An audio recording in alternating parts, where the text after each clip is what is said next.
Good morning class है। आपके 13 तक कल मैंने एक्सप्लेन कर दिए थे और 14th वाला कुछ बच्चों की समझ में नहीं आया है। ठीक है, तो आप लोग क्या कर रहे हो, नेट से कॉपी कर रहे हो, बट देख लीजिए, इसको समझ लीजिए पहले। ठीक है, तो diagonals of quadrilateral are of length 10 centimetre 24 centimetre. एक क्वाड्रिलेटरल है, ठीक, लाइक सपोज कर लेते हैं कोई सा भी क्वाड्रिलेटरल होगा, चार साइडें बना लो। ठीक है, एक क्वाड्रिलेटरल है, उसकी डायगोनल जो है वो 10 सेंटीमीटर की, एक डायगोनल 10 सेंटीमीटर की है और एक डायगोनल 24 सेंटीमीटर की है। ठीक है, अब उसके बाद में एक कंडीशन दी गई है, if the diagonals bisect each other. तो डायगोनल एक दूसरे को बाइसेक्ट भी कर रहे हैं, लेकिन बाइसेक्ट कैसे कर रहे हैं? Bisect each other at right angles, यानी कि यहां पे राइट एंगल भी बन रहा होगा, तो इस फिगर में तो राइट एंगल नहीं बनता। तो ऐसे ही किसी भी क्वाड्रिलेटरल में डायगोनल्स जो होंगी वो आपस में राइट एंगल नहीं बनाती हैं। केवल दो फिगर्स आपके पास बचती हैं ऑप्शन में। एक होता है रोम्बस, रोम्बस की प्रॉपर्टी में होता है कि diagonals are perpendicular bisector of each other, या फिर स्क्वायर में। ठीक है, तो एक चीज क्लियर हो गई आपकी कि ये जो फिगर जिसकी क्वाड्रिलेटरल की ये बात हो रही है कि या तो रोम्बस है या फिर स्क्वायर। तो यहाँ पे तो 90 बन रहा है, और जो डायगोनल है एक दूसरे को बाइसेक्ट कर रहे हैं। बाइसेक्ट कर रहे हैं मींस इक्वल पार्ट्स में डिवाइड कर रहे हैं। तो अगर ये डायगोनल्स हैं तो क्वाड्रिलेटरल क्या बनेगा? ये, ठीक है, नाम ले लिया ए बी सी डी। अब आपको दे रखा है डायगोनल्स की लेंथ। डायगोनल कौन कौन सी है? एक है एसी, अपोजिट वर्टिसेस को ज्वाइन करने पे मिलती है, और एक है बीडी। तो एसी मान लीजिए कितनी है? AC has been given to you 10 centimetres and BD the another diagonal that has been given to you is 24 centimetre. मान लेते हैं इनका पॉइंट ऑफ इंटरसेक्शन जो है दैट इज ओ। ओके, अब एक बात बताइए कि AC पूरी की पूरी तो 10 है। अगर हम बात कहें कि AC के दो पार्ट्स हुए ना, AO और OC, और क्वेश्चन में दे रखा है diagonals bisect each other. Bisect means दो इक्वल पार्ट्स करते हैं, तो AO और OC बराबर हो जाएंगे, दो हिस्से जो हो रहे हैं दोनों बराबर हो जाएंगे। ये पूरा का पूरा 10 था, तो ये कितना कितने का हो जाएगा? 5 का। और BD भी बाइसेक्ट हो रही है, तो BD पूरी कितने की है? 24 की, तो ये कितने कितने की हो जाएंगी? 12 और 12। ठीक है, यहां आते हैं, AO की बात करते हैं। AO is equal to half of AC, यानी कि हाफ ऑफ 10 मतलब 5 सेंटीमीटर। ठीक है, AO जो है इस पूरी की आधी है, क्योंकि बाइसेक्ट हुई है, दो इक्वल पार्ट्स में हुई है, तो इतना हिस्सा इस पूरे का आधा हो जाएगा, हाफ ऑफ AC यानी कि 5 सेंटीमीटर। AO के साथ साथ BO या DO देख लीजिए, DO देख लीजिए, इसको छोड़ो, इसको भी छोड़ो, इन दो को निकालते हैं। तो DO is equal to, DO किसकी आधी है? DO आधी है इस पूरी लाइन की, यानी कि हाफ ऑफ BD, और BD की हाफ यानी कि हाफ ऑफ 24, और 2 से 24 को कट करोगे, what will you get? You will gate 12 centimetre. अब हमें कैसे पता कि ये दोनों इतनी ही इतनी आएंगी? तो यहाँ पे प्रॉपर्टी लिखनी जरूरी है कि आपको कैसे पता कि AO जो है वो AC की आधी है और DO जो है BD की आधी है। तो लिखेंगे डायगोनल्स बाइसेक्ट ईच अदर, कि डायगोनल क्या कर रही है? एक दूसरे को बाइसेक्ट कर रही है ना, तो इक्वल पार्ट्स में डिवाइड होंगी और हर एक पार्ट पूरे का हाफ हो जाएगा। अब AO निकल आई हमारी, DO निकल आई। अब हमें क्या निकालना है? We have to find out each side of quadrilateral. Quadrilateral की हर एक साइड हमें पता करनी है। ठीक है, तो नाउ हमें ये पता लग गया, ये पता लग गया। अगर हमें ये पता लग जाए तो हमें बाकी की साइड है ये भी पता लग जाएगी, ये भी पता लग जाएगी, ये भी। क्यों? क्योंकि ये फिगर या तो रोम्बस होगी या फिर स्क्वायर होगी, और रोम्बस और स्क्वायर में से कुछ भी होगा तो इसकी चारों साइडें कैसी होंगी? इक्वल। तो एक अगर हमें पता लग जाए तो हम बाकी की तीन भी निकाल सकते हैं। तो now in triangle, triangle pick कर लीजिए, इन ट्राइंगल AOD। अब AOD ट्राइंगल में, ये ट्राइंगल कैसा है AOD? यहाँ पे 90 बन रहा है या नहीं बन रहा है? क्वेश्चन में दे रखा है diagonal bisect each other at right angles, यानी कि 90 डिग्री भी बन रहा है। और इस पे बेस्ड मैंने आपको एक क्वेश्चन बताया था, पाइथागोरस थ्योरम का यूज करना है ना। तो in triangle UD using Pythagoras theorem, Pythagoras theorem क्या कहती है? Pythagoras theorem says that h square is equal to p square plus b square. Okay, h यानी हाइपोटेनस, हाइपोटेनस कौन सी है? 90 के अपोजिट वाली साइड यानी कि AD। तो AD square is equal to a perpendicular, ये वाली ले लो, DO square plus OA square. Values put करते हैं, DO की वैल्यू कितनी है? 12, तो 12 स्क्वायर प्लस 5 स्क्वायर यानी कि 144 प्लस 25 यानी कि 169, ये आ गई AD स्क्वायर की वैल्यू। अब 169 को हम और कैसे लिख सकते हैं? AD स्क्वायर इक्वल टू 13 का स्क्वायर, इधर भी स्क्वायर है ना, तो इधर भी स्क्वायर की फॉर्म में कर दो। अब कंपेयर करोगे जब वैल्यूज को, स्क्वायर स्क्वायर को हटा दो, एलिमिनेट कर दो। कंपेयरिंग दी बेसिस, बेसिस को जब कंपेयर करोगे, पावर्स तो सेम है ना, तो बेसिस को कंपेयर कर लो तो AD की वैल्यू कितनी आ जाएगी? 13।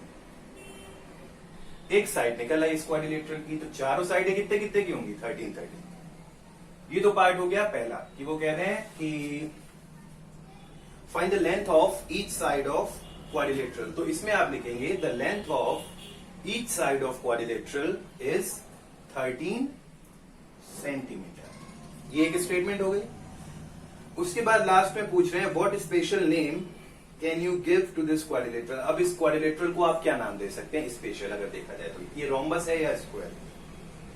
तो एक चीज ध्यान रखिएगा, ये जो प्रॉपर्टी है कि डायगोनल परपेंडिकुलरली बाइसेक्ट करती है, ये रोम्बस में भी करती है, स्क्वायर में भी करती है। लेकिन स्क्वायर में जो होता है डायगोनल्स इक्वल भी होती हैं। तो यहां पे क्या दोनों की दोनों डायगोनल्स की लेंथ इक्वल है? एक 24 थी और दूसरी कितनी है? The second one is 10 centimetre. तो जब डायगोनल्स इक्वल नहीं है तो क्या वो स्क्वायर हो सकता है?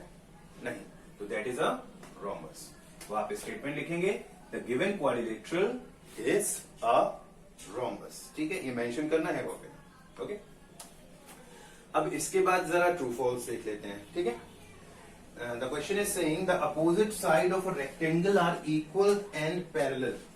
एक रेक्टेंगल जो होगा उसकी अपोजिट साइड्स जो है वो इक्वल भी होंगी और पैरेलल भी होंगी। तो दैट इज ट्रू। रेक्टेंगल आपने बनाया, अब ये कह रहे हैं कि अपोजिट साइड यानी ये वाली साइड इसके इक्वल होगी और पैरेलल भी होगी। सही है, ये वाली अपोजिट साइड इसके इक्वल होगी और पैरेलल भी होगी। It's true. Then second, all the angles of a rectangle are equal. Rectangle के सारे एंगल यानी कि ये वाला एंगल, ये वाला एंगल, ये वाला एंगल, ये चारों के चारों कैसे होते हैं? बराबर होते हैं। तो बराबर होते हैं या नहीं होते हैं? सबकी मेजरमेंट 90 डिग्री की होती है ना, तो it means that all the angles of a rectangle are equal. Then third question, the sum of all angles of a rhombus. एक रोम्बस है और इस रोम्बस के सभी एंगल्स का सम जो है, इस रोम्बस के सभी like this plus this plus this plus this, चारों एंगल्स का सम जो है that is 360 degree. So it's true और फॉल्स। रोम्बस क्या है? एक क्वाड्रिलेटरल है, चार साइडें हैं ना इसकी, क्वाड्रिलेटरल है। और अगर रोम्बस एक क्वाड्रिलेटरल है तो क्वाड्रिलेटरल की तो एंगल सम प्रॉपर्टी है कि इसके चारों एंगल का सम कितना होता है? 360। तो चाहे रेक्टेंगल हो, चाहे रोम्बस हो, चाहे स्क्वायर हो, इन सब के एंगल्स का सम 360 ही निकलता है। Fourth, both the diagonals of rhombus are equal in length. Rhombus की दोनों डायगोनल्स की लेंथ इक्वल होती है। तो वो पीछे अभी लास्ट क्वेश्चन में मैंने समझाया था कि स्क्वायर की दोनों डायगोनल्स की लेंथ इक्वल होती है, रोम्बस की दोनों डायगोनल्स की लेंथ इक्वल नहीं होती है। Then diagonals of rhombus bisect each other. Rhombus की डायगोनल एक दूसरे को बाइसेक्ट करती हैं। तो हाँ, ये केस आपको रेक्टेंगल में भी मिल जाएगा, ये केस आपको पैरेललोग्राम में भी मिल जाएगा, ये केस आपको स्क्वायर में भी मिल जाएगा। तो डायगोनल्स बाइसेक्ट करती हैं, रोम्बस में भी करती हैं। ठीक है, true. Every rhombus is a parallelogram. हर एक रोम्बस एक पैरेललोग्राम है, ये भी ट्रू है, क्योंकि पैरेललोग्राम की जितनी भी प्रॉपर्टीज हैं वो सारी की सारी रोम्बस पे एप्लीकेबल हैं। कौन कौन सी?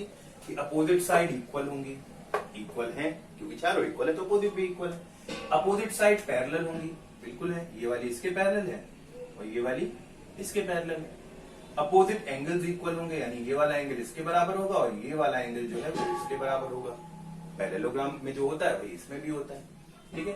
और डायगोनल एक दूसरे को बाइसेक्ट करती हैं, तो ये पैरेललोग्राम में जो करती हैं वो इसमें भी करती हैं। तो यानी कि वो सारी की सारी प्रॉपर्टीज जो पैरेललोग्राम की हैं वो रोम्बस में भी हैं। दैट्स व्हाई इसको पैरेललोग्राम बोला जा सकता है। तो दैट्स टू। अब अगला है every parallelogram is a rhombus. हर एक पैरेललोग्राम रोम्बस होगा। चलो एक एक्सेप्शन कर लेते हैं। ये देखने में पैरेललोग्राम लग रहा है, लेकिन क्या ये रोम्बस है? नहीं। तो सारे के सारे पैरेललोग्राम को हम रोम्बस बोल दें वो गलत है, लेकिन सारे के सारे रोम्बस को अगर हम पैरेललोग्राम बोलना चाहें तो दैट इज पॉसिबल, ठीक। तो exercise 3.2 has been done. Fine. Now we will move on to chapter 6, square and square roots. ठीक है। ये जो क्वेश्चन है ये इजी, मतलब पहली exercise I hopeful it's easy. तो इसको देख लेते हैं, ठीक है। कुछ क्वेश्चंस इसके देख लेते हैं चैप्टर 6 के। And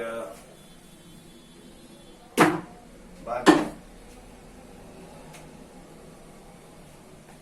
6.1 square. वैसे आप समझते हो कि लाइक मेरे पास कोई भी वैल्यू है 2 है, मुझे इसका स्क्वायर फाइंड करना है। स्क्वायर फाइंड करना है तो मैं सीधे पावर 2 लगा दूंगा और 2 का स्क्वायर यानी मीन्स 2 इंटू 2, 2 बार उसको मल्टीप्लाई करना है। The answer will be 4।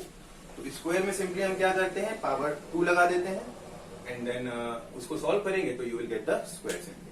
Okay. अब एक्सरसाइज 6.1 देखते हैं। इसमें फर्स्ट क्वेश्चन में you have to find the square of 54, 9, third one is 351 and इस टाइप से आपको कई सारे पार्ट्स दे रखे हैं, ठीक है। बहुत इजी है।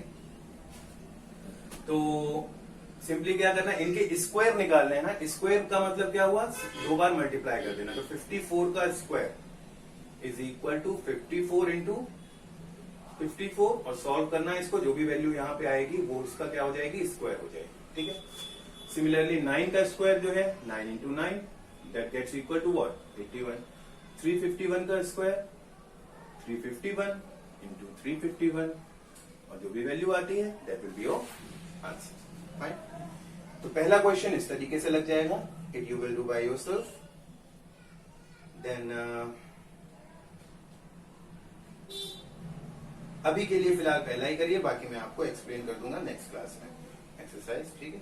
अभी आपको वो 3.5 के भी 3.2 के भी 2 क्वेश्चन उधर के करने होंगे कुछ लोगों को, तो जस्ट डू दैट। और 6.1 का पहला वाला क्वेश्चन जो है वो कंप्लीट कर देना। इसके कितने पार्ट्स हैं, 8, तो उन 8 के स्क्वायर्स निकाल लीजिएगा, ठीक है।